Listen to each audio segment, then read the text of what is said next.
جوانی میرا اسی دل لگی کہے شادمانی، ہمیشہ حسینوں سے آنکھیں لڑانی، صدا کامیابی صدا کامرانی، بہت یاد آتی ہیں باتیں پرانی۔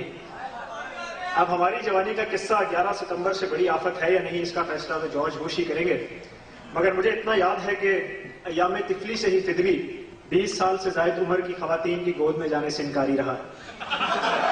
کالج سے یہ کہہ کر واپس بھیج دیا گیا کہ آپ کے بیٹے کو لڑکیوں کے ساتھ بیٹھنے کی عادت ہے۔ والدہ نے زیادہ سرزنش نہیں کی، شاید انہیں یہی شکایت والد محترم سے بھی تھی، مگر ابا جان بوجہ پیشہ سپاہ گری مجھے یہ جمہوری آزادی دینے کے قائل نہیں تھے۔ ان کی اسی عنایت کے باعث فدوی کو ایجوکیشن کی نعمت سے ہمیشہ محروم رہا۔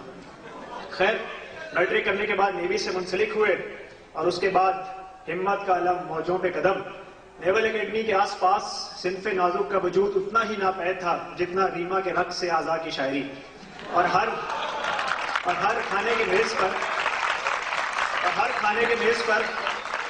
کے میز پر اس صنف کے جسمانی خواہش پر اس تفصیل سے روشنی ڈالی جاتی کہ مجھے یقین ہو گیا کہ اگر میں کچھ روز اور اس صحبت میں رہا تو جنت کے دروازے ہمیشہ کے لیے میرے پہ بند کر دیے جائیں گے۔ خیر، ٹریننگ سے فارغ ہوئے، جان چھٹی، اور پھر وہ دن رات کوئے نگاراں کے پھیرے، وہ کمرے فیروزاں، وہ زینے اندھیرے، وہ زلفوں کے حلقے، وہ باہوں کے گھیرے، وہی مدتوں جا کے راتیں بتانی، بہت یاد آتی ہیں باتیں پرانی۔ وہ سردی کی راتیں، وہ جاڑے کا جوبن، لحافوں میں کم سن دلوں کی وہ دھڑکن، چھڑانا وہ ہاتھوں سے ہر بار دامن، وہ آنگن میں مہکی ہوئی رات رانی، بہت یاد آتی ہیں باتیں پرانی۔ اور پھر طرفہ تماشا یہ کہ ہمیں احباب بھی وہ میسر آئے کہ جو اوباشی اور اخلاق باختگی میں ایک نئے مکتبہ فکر کے بانی ہیں۔ ایک صاحب یوسف کے نام کا اثر شکل و صورت پر بالکل نہیں، شکل اسے یکسر پاک، نرسوں سے خاص رغبت رکھتے ہیں۔ ایک دن فرمانے لگے کہ میں نے ایک نرس سے پوچھا کہ نوکری کیسی چل رہی ہے، تو کہنے لگی سر نوکری کا کیا ہے، سارا دن یسر کرتے گزر جاتا ہے اور ساری رات نوسر کرتے ہیں۔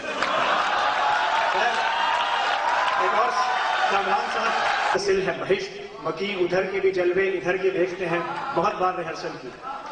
خیر، وہ زمانہ تو یوں گزرا کہ رات کو یہ عالم ہوتا تھا کہ دی مؤذن نے شب وصل اذاں پچھلے پہر، ہائے کم وقت کو کس وقت خدا یاد آیا۔ اور دن کو یہ روٹین تھی کہ جہاں لڑکی دیکھی پیچھے پیچھے چل پڑے، خوبصورتی کوئی شرط نہیں، لمبا چوڑا تعلق رکھنا نہیں۔ شاعر مشرق نے خود فرمایا کہ جو کبوتر پر جھپٹنے میں مزہ ہے اے پسر، وہ مزہ شاید کبوتر کے لہو میں بھی نہیں۔ خیر ہمارا قصہ جوانی ملکی مسائل پر ہی محدود رہتا۔ اگر حکومت وقت ہمیں باہر نہ بھیجتی تو وہاں جا کر ہم نے دیکھا کہ ہم کو تو میسر نہیں، مٹی کا دیا بھی گھر پیر کا بجلی کے چراغوں سے ہے روشن۔ جہاں جاؤ یوں محسوس ہوتا تھا کہ بے واچ کی شوٹنگ چل رہی ہے۔ تب مجھے احساس ہوا کہ اگر انگریز نے ہم پہ 100 سال حکومت کی ہے تو اس کی غیر سیاسی وجوہات میر جعفر اور میر صادق کے علاوہ کچھ اور بھی تھی، کہ عرض کلیسا کا ہر ماہ پارا، سنا ہے اس کے بدن کی تراش ایسی ہے کہ پھول اپنی قبائیں قطر کے دیکھتے ہیں، سنا ہے چشم تصور سے دشت امکا میں پلنگ زاویے اس کی کمر کے دیکھتے ہیں۔ تو ہماری اس کثرت اختلاط سے جیلس اور حسرت اختلاط میں مبتلا چند سینئرز نے کہا کہ ٹھیک ہے عیشی کر لو، مگر یاد رکھو کہ ایڈز بہرحال لا علاج مرض ہے۔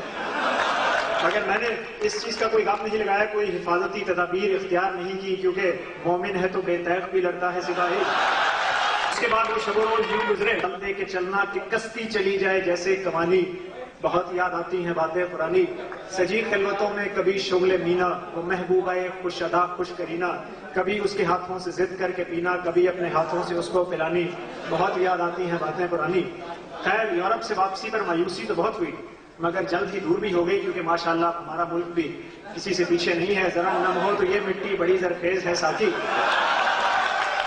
اور ڈش اور کیبل نے وہ نمی تو فراہم کر ہی دی ہے، اسی لیے اب سائمہ اور پامیلا اینڈرسن کی جسمانی مماثلت کے موازنے کے لیے آپ کو چشم بینا کی ضرورت نہیں ہے۔ خیر، میں اس قصے کو طول دوں تو شب فراق، اور سمیٹ لوں تو دل عاشق، لیکن وہ گئے زمانوں کی باتیں ہیں۔ اب تو بس اتنا ہی کہنا ہے کہ اب نہ وہ دل کی نادانیاں ہیں، نہ وہ ہم، نہ وہ بزم سامانیاں ہیں، نہ وہ دوستوں کی گلفشانیاں ہیں، نہ وہ فکر رنگین کی جولانیاں ہیں۔ گئی شعر گوئی رہی نوحہ خوانی، وہ بیتی جوانی وہ بیتی